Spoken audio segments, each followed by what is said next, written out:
This is the Onewind Brickfielder, their version of a bridge hammock, which is basically has a crossbar on one end and is a gathered end hammock on the foot end. When you get it, the hammock and the poles arrive inside this, which is inside this, which is inside this nice long sealable bag. Once you take it out, however, getting it back in there is very problematic. So they thoughtfully just let you put it all in here, which is nice and easy. There's plenty of room in here. I also took the opportunity to order the bugnet, and it was a good deal. The problem with the bugnet, however, is that it does not come with instructions, and I could not find a tutorial for it online.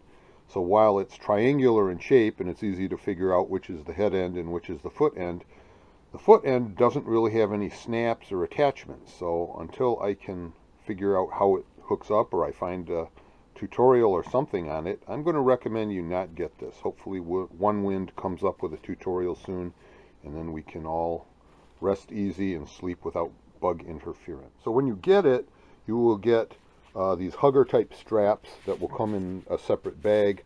You'll get the carabiners to hold it with, and then there is a whoopie sling that attaches to the suspension, and it's all attached on the hammock right now, so I just leave it inside the bag.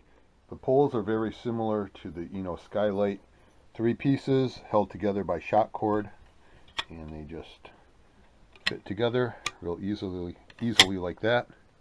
The poles are almost 43 inches wide. That should provide plenty of space for your shoulders. So there is the head end, nice and wide. I haven't yet tried this.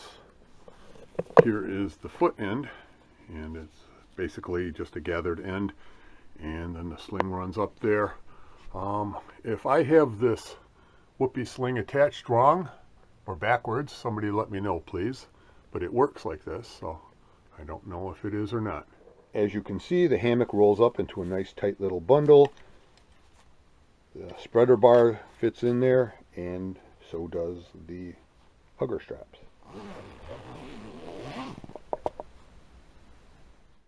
According to the website, the weight on this without the bugnet is 1.8 pounds. It's not particularly cold today, but it was trying to snow earlier. So let's try out this new Brickfielder hammock. And today I brought along the medium Alice that I did the load lifter video on just the other day. It's not really a medium Alice, it's like a radio pack. I'm not sure the exact nomenclature on it, but there are the load lifters, and normally the pack would just the straps would just attach to the pack right here, but when you attach them to the frame up like this, it just gives you a little bit more of a solid feeling, and it helps you to adjust it so it feels better on your back and on your shoulders. It's not pulling as badly. All right, let's set up the hammock. I'll try and get some shots here and compare them with the war bonnet.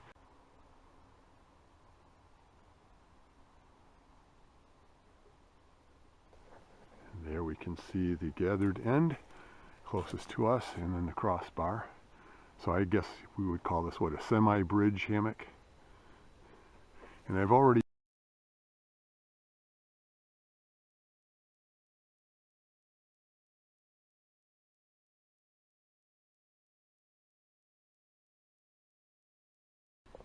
all right, I'm in the top quilt now. There's my feet. Plenty of room on the tail end of this. And at the head end, I'm right up on the edge. Very little shoulder squeeze. Obviously, the farther up you move, the less there is. And so we will see. I'm just going to lay here for a little bit. I've got the underquilt attached. It's only really good for 40 degrees by itself. If the other half of it was here underneath me, it would be good down to 10 degrees, they say, or so. And the top quilt is supposed to be good down to between 35 and 50, depending on your metabolism. Obviously, they're all depending upon your metabolism and how you feel the cold. So right there, I've got a little piece of very thin stretch cord running from side to side, holding the underquilt in.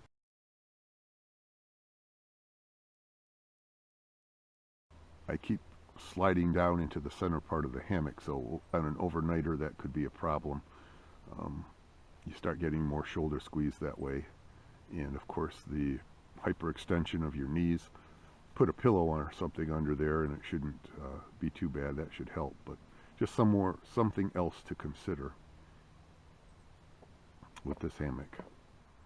All of these synthetic fabrics are very slippery, and when you put them against each other with some weight and any kind of gradient, gravity takes its course no matter what you do. Well, there's plenty of excess line here on the gathered end, all of this. So what I'm thinking of is making a crossbar 6 or 12 inches wide out of PVC and just notch it, and we'll see how that does. I'm still getting some of the banana on this where you lay in it and your bottom sinks down. Plus I'm sliding down into the bottom here. Not particularly comfortable, and getting a little bit of the hyperextension of the knees. So laying on my side, that helps a little bit in the fetal position, but it's not the most comfortable all night long either. So, and I did try to do a diagonal on this with limited success. I can get a little bit, but then you still want to slide back into the bottom of the hammock. So so you get kind of some of the disadvantages of the gathered end hammock without so much the advantages of the crossbar or the bridge hammock. So some more experimentation needs to be done. That's kind of why I bought this, because I saw it and I thought, ooh, I can do stuff with that. I can play with it and make something of it beyond what it is. I did drop the foot end a few inches to see if that would help. I don't have a whole lot of maneuvering room here though. If the trees were another foot or two apart, I could probably do more. But I will experiment with raising and lowering the foot and head ends and just see if that helps any with the banana problem. For those of you who don't know what the banana problem is, it's basically when your body is curved in the hammock somewhat like a banana. It's somewhat uncomfortable to sleep that way. Thus, the banana problem. Men, if you're shaped like a banana, you may want to see your doctor. You get the usual good side views that you do with a bridge hammock. In view, I saw a really good idea for drip lines somewhere on the internet. Basically, you take pieces of ripped up t-shirt and you tie them to your guy lines and your ridge lines and whatnot, and that will actually work a lot better than tying a piece of rope. Okay, all packed up, ready to go.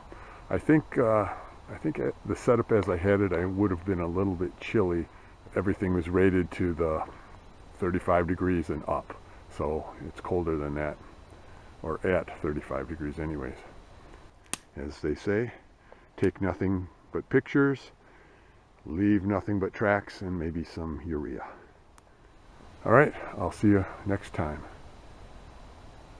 Cue end music if I have any. Thanks for watching.